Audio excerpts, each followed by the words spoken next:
Kota tanpa buku. Pernahkah kau ke toko buku, perpustakaan, atau taman bacaan? Tidakkah kau merasa istimewa ketika berada di dalamnya?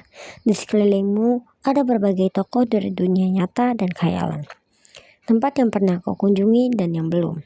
Informasi dan cerita dari masa lalu, masa kini, dan masa depan. Semua berpadu. Semua berada di genggamanmu. Saat berada di antara buku, tidakkah kau merasa menjadi raja dan ratu? Ruang dan waktu seolah menyatu tanpa batas. Kau bisa terbang, melintasi sekat negara, melewati berbagai zaman. Kau bisa menyelam ke dalam samudra, melayang di angkasa, bercanda dengan aneka satwa, dan berkelana di tengah padatnya kota, juga di rimba raya. Kau tahu, buku adalah jendela dunia, kunci pengetahuan, dan pintu wawasan. Muhammad Hatta, sang proklamator, berkata, "Aku rela di penjara, asalkan bersama buku, karena dengan buku aku bebas." Melalui buku, manusia terbebas dari ketidaktahuan. Tempat-tempat dipenuhi buku adalah harapan berkembangnya pengetahuan dan wawasan. Apa jadinya jika kota tanpa buku?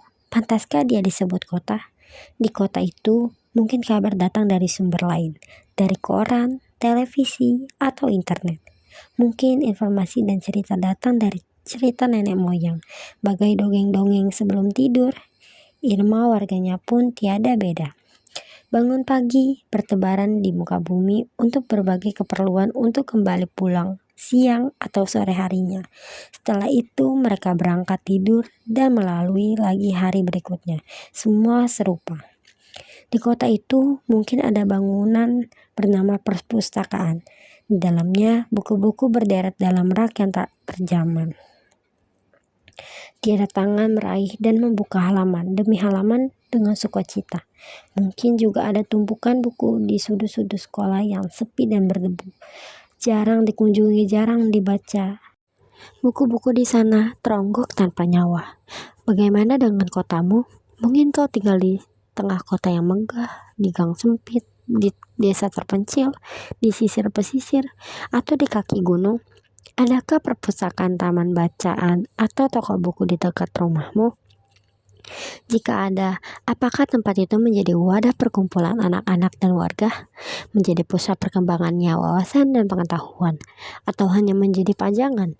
Maukah kau menjadi orang yang menghidupkannya?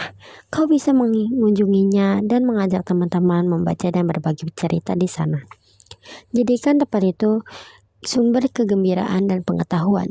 Jika tempat itu belum ada, maukah kau menjadi orang yang memulai menghadirkannya? Kau bisa memulainya dari sebuah sudut di teras rumahmu. Ajak teman-temanmu memulai langkah baru. Jangan biarkan waktu berlalu tanpa buku. Siapapun dirimu, bersabarlah dengan buku. Dia akan menjadi teman setiamu sepanjang waktu.